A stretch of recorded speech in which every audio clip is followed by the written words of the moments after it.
Welcome to the fastest daf in town. Today we'll start this Rosh Hashana daf Lamed Gimel. We are going to begin on the Mishnah on the bottom of Lamed Beis Med Beis. Shofar Shal Rosh Hashana ein ma'abirin alav es atchum. A person is not allowed to, as Rashi says, leila chutz l'tchum l'shmo tekiyah, to go beyond the tchum to hear the shofar. Vein mefachin alav es agal. If there is a heap of stones, you're not allowed to remove those stones to get to it. Olin be'ilan. You can't climb up a tree to get to or to ride an animal. A person is not allowed to swim to get to it. You can't cut. We're going to see with different instruments. You're not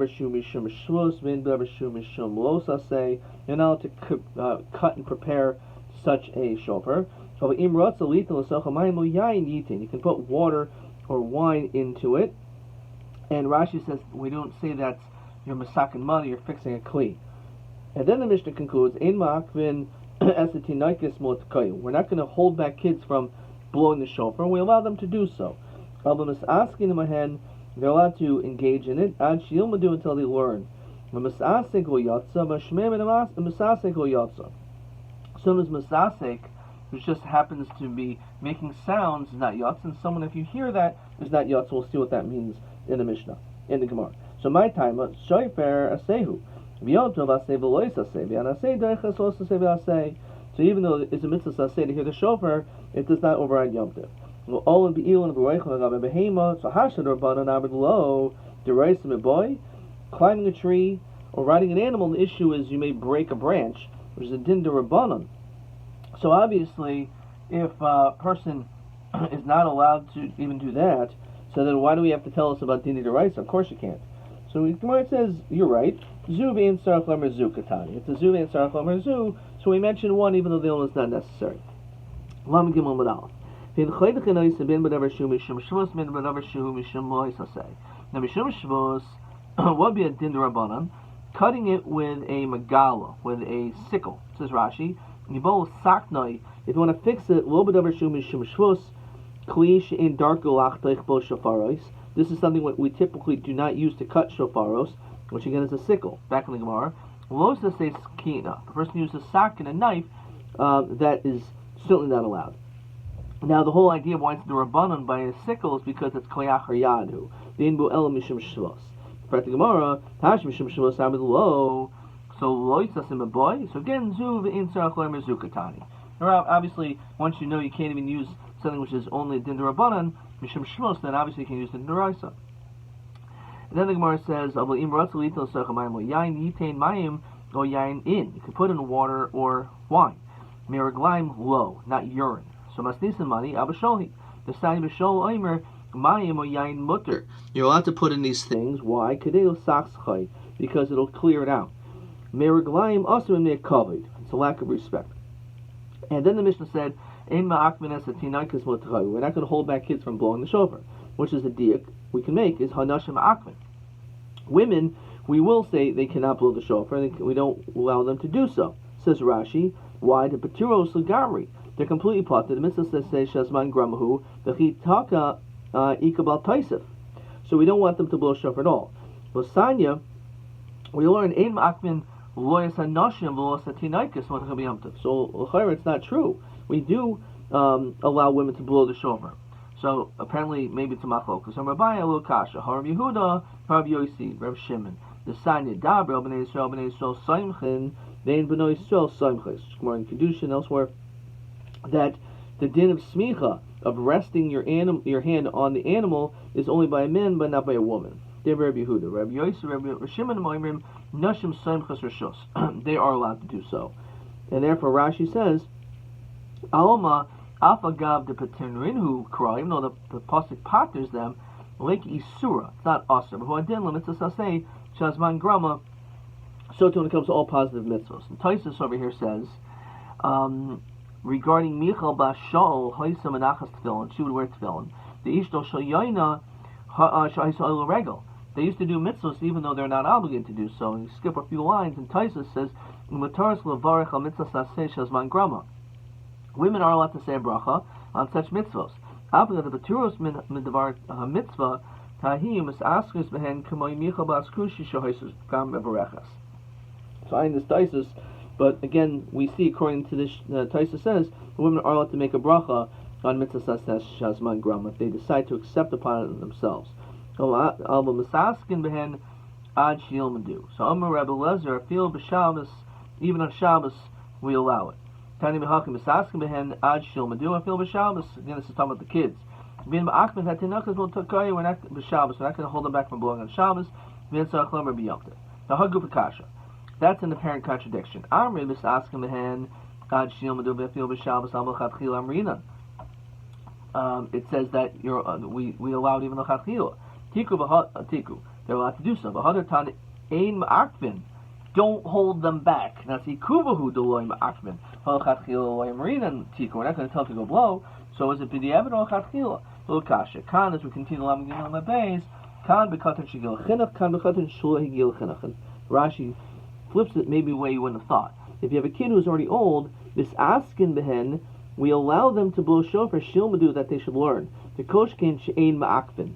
And we're not going to hold them back. Someone who has unintentional in blowing is not yatsa. So hatokeil shir yatsa. Someone who has absolutely no intent for the mitzvah, let's say but they are doing it to make music, is yatsa. Salim asailu rabba diyam rabba hatokeil shir yatsa.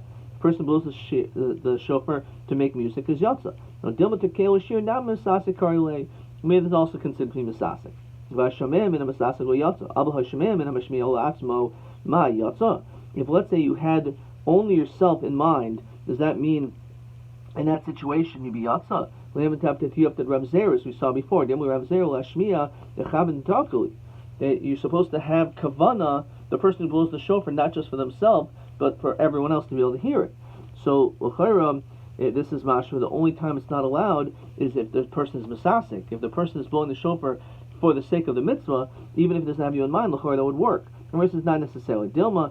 I did tana reish misasik, tana seifa non misasik. Just wanted to be consistent in the language, but the truth is maybe the din still is he would not be yatsa unless he had kavan to have you in mind.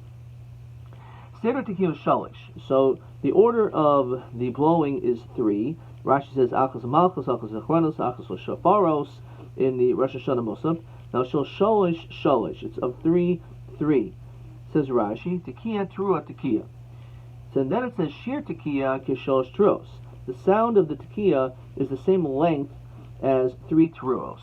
And shir teruah kishalosh yavavos. And the measurement of a truah is that of 3 yavavos, which we're going to discuss is actually machlokas, what the din is and what that means. Takabri shayna, let's say you blow once, however very long, even though it's very long, to the equivalent of 2, since it was only 1 blowing, it only counts as 1. That's someone who made a bracha, says Rashi, hispalel tfilas musafin, you already daven, uberach tisha brachos, you said all the brachos, and then you encounter the shofar, so then you can blow the shofar. Kashem sheshliach tzibur chayev, just like the shliach tzibur is obligated to daven, kach kol yachan v'yachan chayev, so too everyone else is obligated to daven. That he could fulfill everyone else's obligation. We'll see what that means on another daf. Sanya, shir tekiah katrua. How can we say that the tekiah is a sound of 3 teruos? It says 1. So Rabbi Tanadidan, our time of our mission that says it's 3, is chashav tekiah dekul bavi. It's talking about that they're all considered the three teruos. Utruos dekul bavi tana bara kachashav chad bavi v'sulo.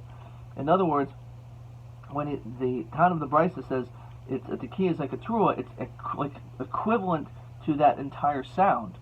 However, our Mishnah, when it says it's 3, is because it's talking about all 3 broken up. The 3 broken up have to be equivalent to the length of 1 tekiah. Shir terua kegimel yavavos. Vosanya shir terua kishosh shvarim. The sound of the trua has to be the measure of 3 shvarim, not 3 yavavos. So is it shvarim or yavavos? And Rashi says that shvarim is aruchim miyavavos. Shvarim is a little bit longer than yavavos, which is a much quicker sound. Now Rabbi Bahav Vadi Pligi. So it's actually machlokas if it has to be like the sound of 3 shvarim or 3 yavavos. That's it. As it says, Yom Trua Yelachem. In Matargaminan, we learn from that Yom Yavava. It should be a day of crying, which is Yavavos. It has to do with woeing and crying.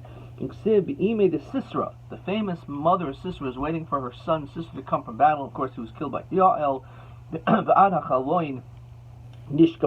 She was waiting by the window, looking, and once she realized he wasn't going to come, the Tiyabeb Im Sisera started to woe, to cry. So Marsavar, one says, Genuche Ganach, that was a long moan, which would be the Shvarim. Marsavar Yelule Yoel, it was a small whimpering, which is, again, the sound, which is the shorter sounds. Tonabam. How do we know we blow the shofar? Talmud Leimer, Bavar the shofar Tura. Ainly Elo B'Yovel. Rosh Hashana Manayin. How do we know it also on Rosh Hashana? Talmud Leimer, B'Chodesh Hashvi. Shein Talmud Leimer B'Chodesh Hashvi. Ma Talmud Leimer B'Chodesh Hashvi. Why does it mention the seventh month? Yehu Kol Turo Shel Chodesh Shvi Zeh Kazeh. Whenever you blow the shofar in the seventh month, it should always be the same. Whether it's on Yom Kippur or Rosh Hashana, it's always from a shofar. Menayin Chipshuta Lafaneha. How do you know you have to have a tekiah at the beginning? Talmud Leimer Bavarta Shofar Trua. Menayin Chipshuta Lachra. How do you have to have it at the end? Talmud Leimer Tavir Shofar. The Ainli Elo B'Yovel Rosh Hashana Menayin. Again, that's only by Yovel. How do you know about Rosh Hashana? Also, you have to have a tekiah at the beginning and the end. Talmud Leimer B'Chodesh Hashvi. As we continue Lamadal with Aleph. Shein Talmud Leimer B'Chodesh Hashvi. Ma Talmud Leimer B'Chodesh Hashvi. Shu Kol Truos Chodesh Hashvi Zeh Kazeh. They all have to be the same, and therefore, just like by Yom Kippur, by the Yovel, there's a tekiah before at the end. So at the beginning and the end, so too when it comes to Rosh Hashana. Menayin Shalosh, the three sets. Shal Shalosh Shalosh. Talmud Leimer Bavarta Shofar Terua, which is mentioned once. Shabbos and Zikron Terua. Yom Terua Yelachem. So it says it three. Menayin Litin That's Omer Shal Zeb Zev Shal Zeb Zev. Again, how do we know to compare the two? Talmud Leimer Shvi Shvi L'Gzer Shabbat. Haketzad Shal Shehein Teisha 3, which is 9. Shir Tekiah Ketrua Shir Trua Kishal Shivar. So the Gemara says 1 second. Now you're mentioning Gzer Shabbat. So Hai Tana Mikar Maisalah Mihekesha. First you said it was a Hekesh. The Hashta Maisalah Gzer Shabbat. Haknemer. Elav Gzer Shabbat. If it wasn't for this Gzer Shabbat, Hava Maisalah Mihekesha. You're right. Then it would use a Hekesh. The Hashta the Asa Gzer Shabbat Hekesh Latzarach. You're right. We no longer need the Gzer Shabbat because the Hekesh because we have a Gzer Shabbat. Okay, let's look at a couple. We're going to stop there. Let's see a couple of questions. Question 6. Kamahu Shir Tekiah, and then also Kamahu Shir Trua. So the sound of the Tekiah is the sound of is equivalent to the Trua if you put them all together. And the Shir of the Trua, according to one Mandir, is 3 Yavavos. Another says 3 Shvarim. TA 17. Same question. Kama Shir Trua. Again, it's a machlokus if it's 3 Shvarim or it's 3 Yavavos. Adkan.